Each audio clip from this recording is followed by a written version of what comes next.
Something a little bit different in the shop today, guys. So today we are on with this. Now this is an old KTM motocross bike, bit of an oddball one, and I'll tell you why very shortly.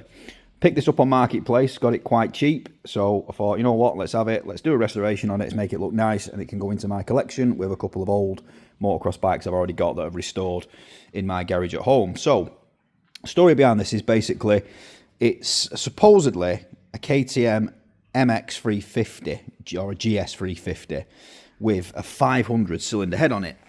Now I'm not entirely sure on this because looking at the stroke numbers and stuff on that's been stamped onto the engine or stuck on the engine, from my calculations that's coming up as a 500. Now I could be wrong and some of you guys might correct me on that. Now there isn't any stampings on the head to say whether it's a 350 or a 500, but that is a monstrous head to be a 350. This has been used in hill climbs and on a couple of tarmac events, as you can see by the Supermoto wheels. It has been lowered slightly, and I'm guessing this was one of the events it's probably been in. And on the front there's a little sticker that says it was last inspected in 2008. Now this has been stored a very, very long time, and I can tell that just by smelling the fuel in the tank. The guy who bought it off said it had been stored for a long time as well. So yeah, the story goes that this is a 350 engine with a 500 head. Now if any of you guys can confirm this, because to me this looks like just an all-out MX500 with Supermoto wheels on it. Now this is supposed to be a 1988 model, which looks about right. It's got the front and back discs and upside-down forks. Now I believe KTM was the first, if not one of the first, to actually come out with these upside-down forks back in the day. Now from what I've looked into, all this stuff other than the wheels is correct for this bike, other than the front mudguard, which looks like it's off a YZ. Now we do have the correct front mudguard coming, and I have managed to find a front wheel that I can get the knobbly tyre put back on. I am still looking for a rear wheel so we can mount a proper knobbly tyre on the back of there as well, and we're also missing the exhaust front pipe. So there's a few bits to find on this. Now the plan with this is I am going to be going through it. We're going to be tearing it right down and going through it, painting all the frame, doing all the plastics up, and basically making this thing nice again. Before we do that, I'm actually going to see if this thing will run. Like I said, it has been stood for a very long time, so we're going to go through the obvious. We're going to check it's got a spark, we're going to check it's holding fuel in the carb and the carb's not leaking fuel everywhere, do the basic checks, and we're going to go for a kick up on this and see if it'll start. Once we know it runs, then we'll tear it down and we'll start to go through it bit by bit, painting the frame, getting all the plastics nice, fitting all the correct stuff back on it. So let's get to it, guys. Let's see if this thing will start and let's get it torn down.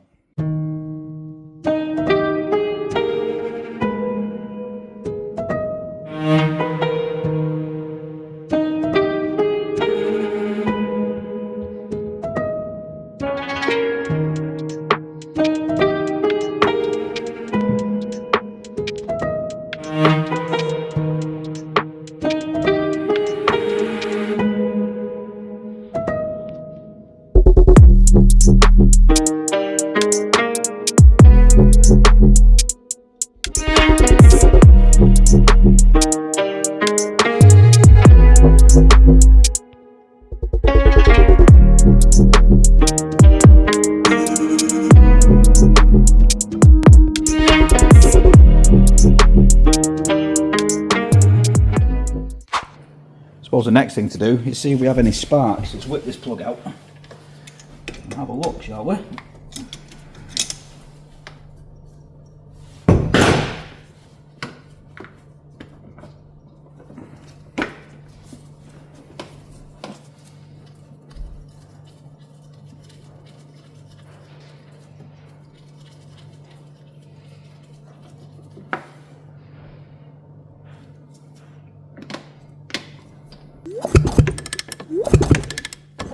There we go. We definitely have a spark, guys.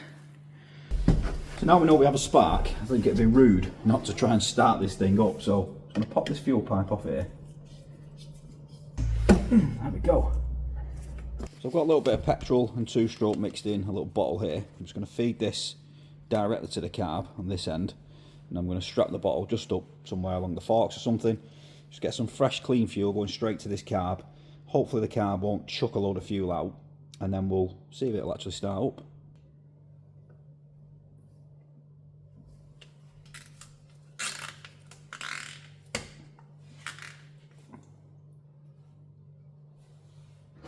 Right, so we've got some fuel going into the carb. I've just primed the head a little bit. I've just put a little bit of fuel down the cylinder to try and just help this thing start, bearing in mind it hasn't been started for many years. So how many kicks are we going for, guys? Is it going to start? If so, how many kicks? Put it in the comments how many kicks you think it's going to take to get this thing started. I'm absolutely terrified to kick this thing. Fingers crossed it doesn't kick back at me and take my ankles out. Let's pop the choke on.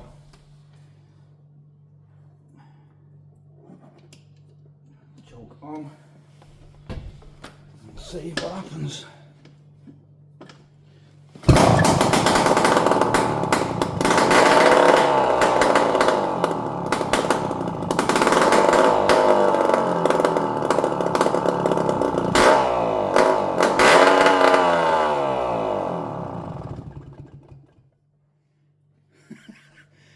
What are the chances of that first kick that's fired up and that is not edited?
So